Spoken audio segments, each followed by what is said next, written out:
Memang ada lah, ya kritik kita tidak artinya pemerintah tidak anti kritik bukan, tapi bahwa narasi kan juga harus dibangun dengan narasi yang baik. Jangan sampai opini orang itu berasumsi.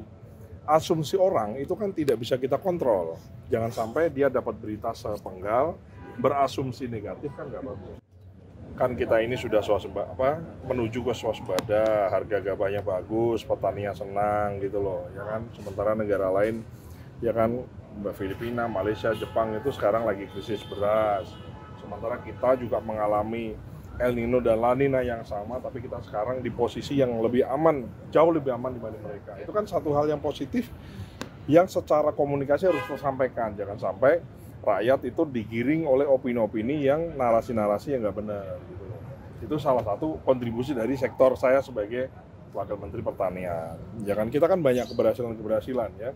Salah satunya paling kelihatan sekali adalah bagaimana pupuk lancar, itu rakyat happy. Saya bilang saya habis dari Kulon Progo, saya habis dari Bantul, saya habis dari Palembang, saya habis dari Sumatera Utara, saya habis keliling dari beberapa titik, Pak. Rakyat di bawah itu happy gitu loh, bahwa memang ada lah, ya kritik kita tidak artinya pemerintah tidak anti kritik bukan, tapi bahwa narasi kan juga harus dibangun dengan narasi yang baik. Jangan sampai opini orang itu berasumsi. Asumsi orang itu kan tidak bisa kita kontrol.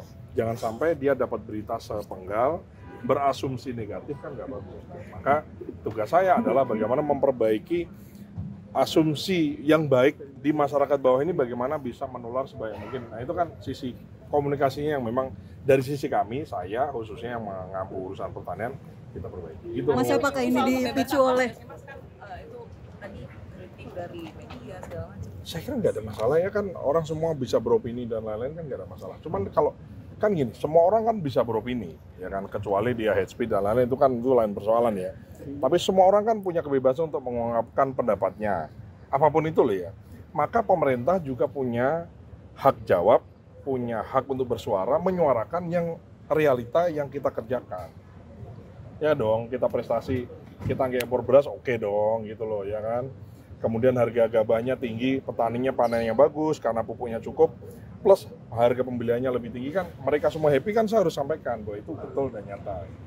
Kalau ada 1-2 di sosial media petani yang belum dapat dibeli dengan harga yang sesuai, laporkan, kita insya Allah Bulog akan hadir, kita akan jemput gabah-gabah di pematang sawah, di jalan-jalan, kita jemput di situ, di sawah, bukan di tengah sawahnya ya, harus dibawa ke pinggir sawah, biaya transportnya ditanggung oleh Bulog. Gitu. Mas, evaluasi itu apakah karena juga banyak pernyataan pejabat publik yang blunder dalam beberapa waktu terakhir ini, Mas? Enggak.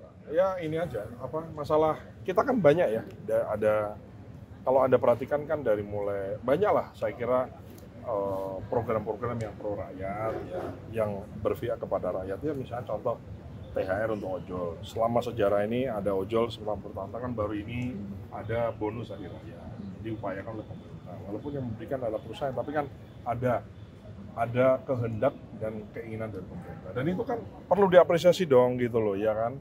Kemudian lagi-lagi kalau di bidang kami pupuk lancar, kemudian irigasi baik, benihnya oke ya kan, kemudian panennya juga bagus.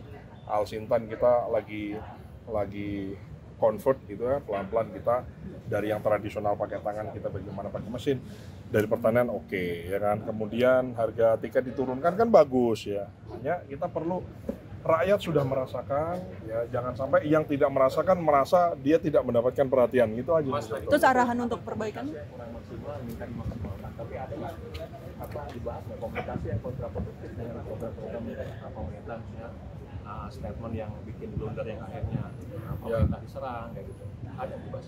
Ya enggak sih, kita perbaiki aja. Jadi kalau saya sih dari sisi porsi saya, Anda bisa lihat dari sosmed saya kan, kita tone-nya positif karena memang kita ada yang baik, kita sampaikan baiknya kan. Kalau yang nggak baik kita perbaiki kan gitu.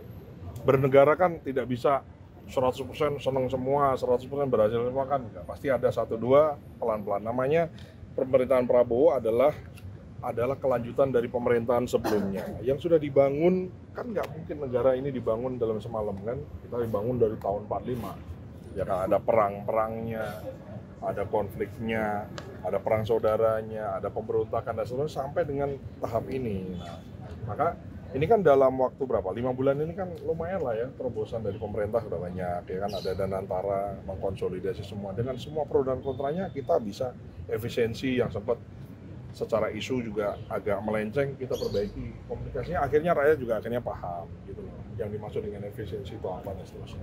Karena kan kadang-kadang orang itu kan takut dengan, jangan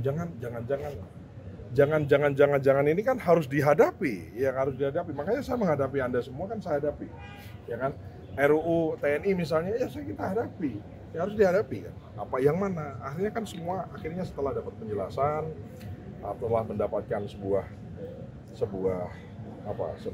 penjelasan yang komplit, saya kira juga orang akhirnya juga paham gitu.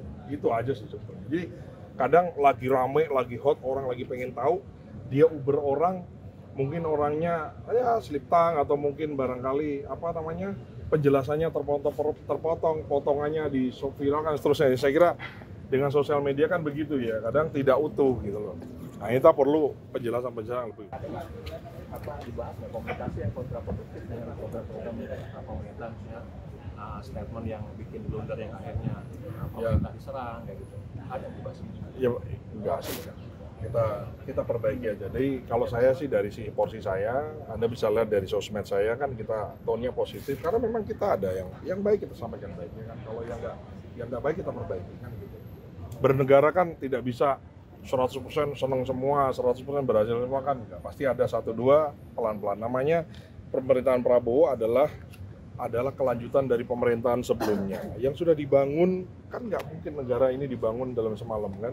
Kita dibangun dari tahun 45. Ya kan ada perang-perangnya, ada konfliknya, ada perang saudaranya, ada pemberontakan dan seterusnya sampai dengan tahap ini. Nah, maka ini kan dalam waktu berapa? 5 bulan ini kan lumayan lah ya, terobosan dari pemerintah udah banyak, ya kan ada Danantara, mengkonsolidasi semua. Dengan semua pro dan kontranya kita bisa efisiensi yang sempat secara isu juga agak melenceng, kita perbaiki komunikasinya, akhirnya rakyat juga akhirnya paham gitu loh, yang dimaksud dengan efisiensi itu apa dan seterusnya. Karena kan kadang-kadang orang itu kan takut dengan, jangan ini kan harus dihadapi, ya harus dihadapi. Makanya saya menghadapi Anda semua kan saya hadapi, ya kan. RUU TNI misalnya, ya kita hadapi, ya harus dihadapi kan. Apa yang mana? Akhirnya kan semua, akhirnya setelah dapat penjelasan, setelah mendapatkan sebuah penjelasan yang komplit, saya kira juga orang akhirnya juga paham gitu. Itu aja sih sebenarnya. Jadi kadang lagi rame, lagi hot, orang lagi pengen tahu, dia uber orang, mungkin orangnya ya slip tang atau mungkin barangkali penjelasannya terpotong, potongannya di viralkan seterusnya. Saya kira dengan sosial media kan begitu ya, kadang tidak utuh gitu loh. Nah, kita perlu penjelasan lebih utuh.